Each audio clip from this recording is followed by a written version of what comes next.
Excellency, friends, space sector हमारे बीच connectivity को मजबूत करने के लिए एक बहुत ही महत्वपूर्ण एक दूसरा क्षेत्र है। भारत ने स्पेस टेक्नोलॉजी का उपयोग सदैव विकास के उद्देश्य की पूर्ति के लिए किया है।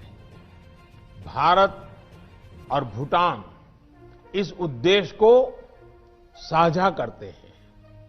पिछले वर्ष मैंने भूटान में साउथ एशिया सैटेलाइट के उपयोग के लिए ग्राउंड अर्थ स्टेशन का उद्घाटन किया था। मुझे खुशी है कि इस स्टेशन की मदद से भूटान ब्रॉडकास्टिंग और डिजास्टर मैनेजमेंट के लिए साउथ एशिया सैटेलाइट का और प्रभावी उपयोग कर पा रहा है। कल हमने peaceful usages of outer space में सहयोग बढ़ाने के उद्देश्य से एक फ्रेमवर्क दस्तावेज पर हस्ताक्षर किए।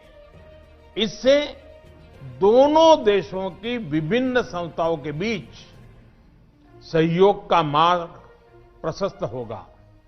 भारत ने हाल ही में अपने अंतरिक्ष क्षेत्र को प्राइवेट एंटरप्राइज के लिए खोला है। बहुत बड़ा रिफॉर्म किया है।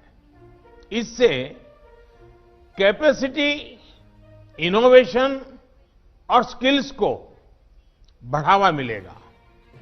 मुझे इस बात की विशेष खुशी है कि अगले साल इसरो द्वारा भूटान की सैटेलाइट को अंतरिक्ष भेजने के लिए काम तेजी से चल रहा है। इसके लिए भूटान के 4 होनहार युवा स्पेस इंजीनियर्स दिसंबर में इसरो जाएंगे। मैं इन चारों नौजवानों को अनेक अनेक शुभकामनाएं भी देता हूं। मैं जानता हूं कि हिज मैजेस्टी भूटान नरेश अपने देश के विकास में स्पेस टेक्नोलॉजी का उपयोग बढ़ाना मन से काफी इच्छा भी रखते हैं और उसको प्रोत्साहन देते हैं और उनका अपना एक विजन है। उनके इस विजन को साकार करने के लिए भारत अपना अनुभव और अपनी सुविधाएं साझा करने के लिए पूरी तरह तैयार रहेगा।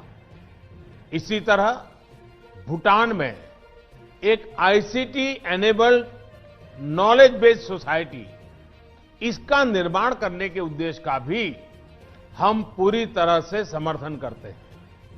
मैं भूटान के लिए 3rd इंटरनेशनल इंटरनेट गेटवे उपलब्ध कराने हेतु बीएसएनएल के साथ एग्रीमेंट का हृदय से स्वागत करता हूं।